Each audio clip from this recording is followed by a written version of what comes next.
Shalom, and welcome back to day 76 of reading the Bible in 52 weeks. Woo. Dear Lord, thank you for today. Guide me to your truth. Let's go.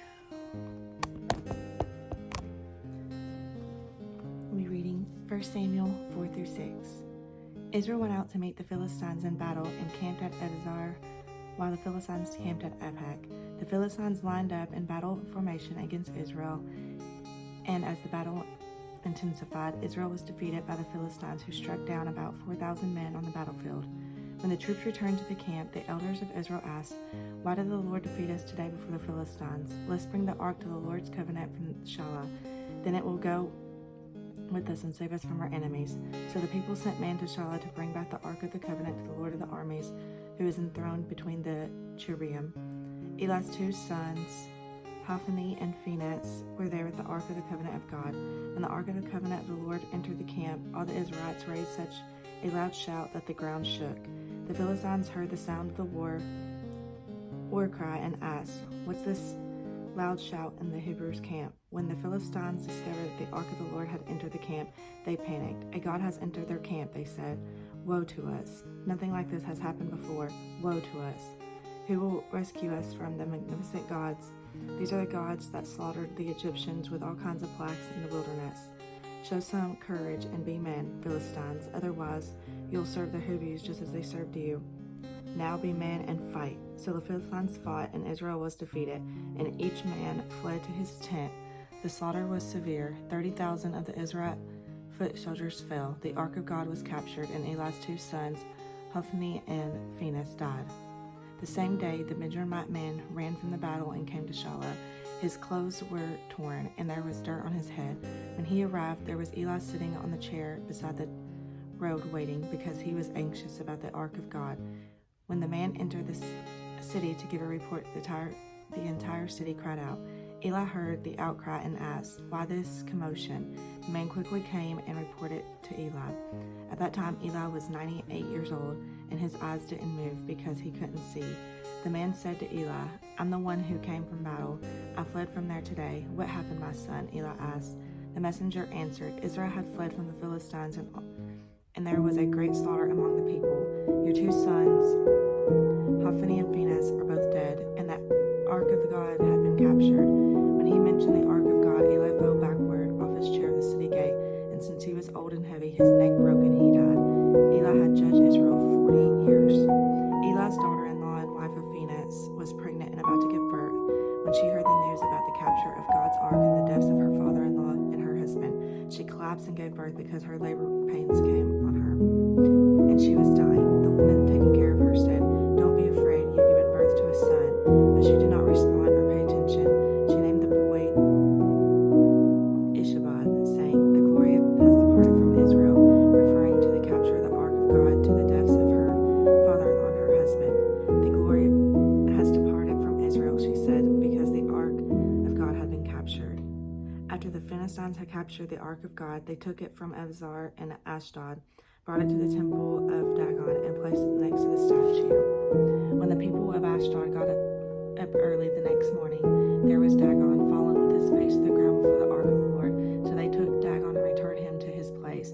But when they got up early the next morning, there was Dagon fallen with his face on the ground before the ark of the Lord. This time Dagon's head and both of his hands were broken off and lying on the threshold. Only Dagon's torso remained. That is why still today the priests of Dagon and everyone who enters the temple of Dagon in Ashdod do not step on Dagon's threshold. The Lord's hand was heavy on the people of Ashdod.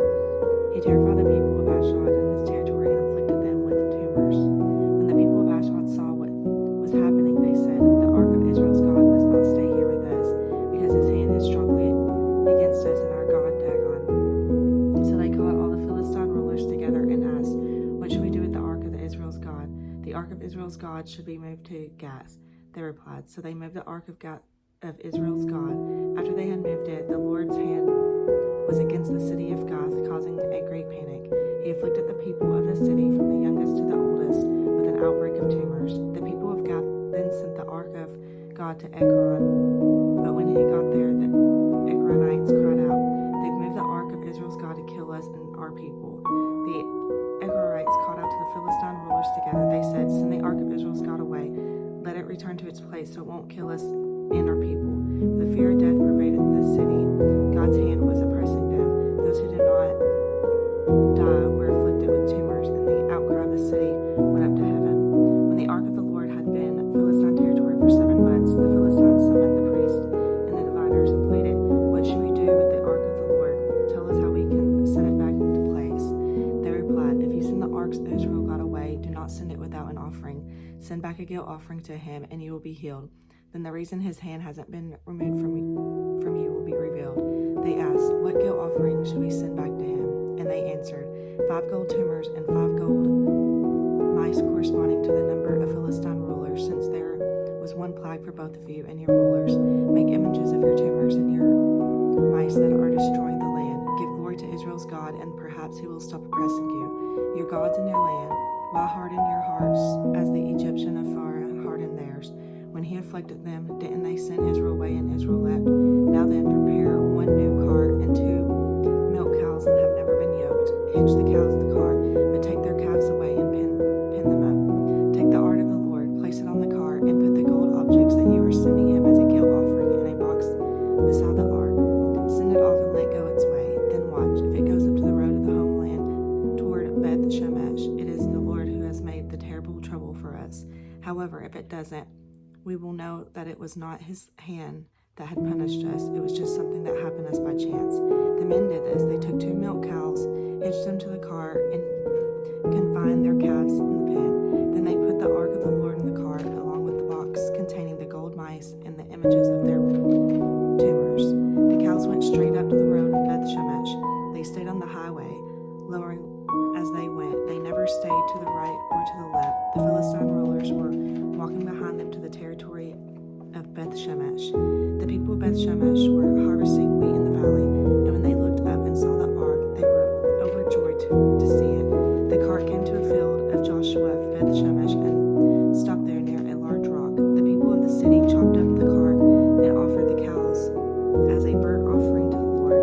The Levites removed the ark of the Lord along with the box containing the gold objects and placed them in the large rock. That day the people of Beth Shemesh offered burnt offerings and made sacrifices to the Lord. When the 5 Philistine rulers observed this, they returned to Ekron the same day. As a guilt offering to the Lord, the Philistines had sent back the gold tumor for each city: Ashdod, Gaza, Akron, Gath, and Ekron. The number of gold mice also corresponded to the number of Philistine cities of the 5 rulers and fortified cities in the outlying villages. The large rock on which the ark of the Lord was placed is still in the field of Joshua of Beth Shemesh today.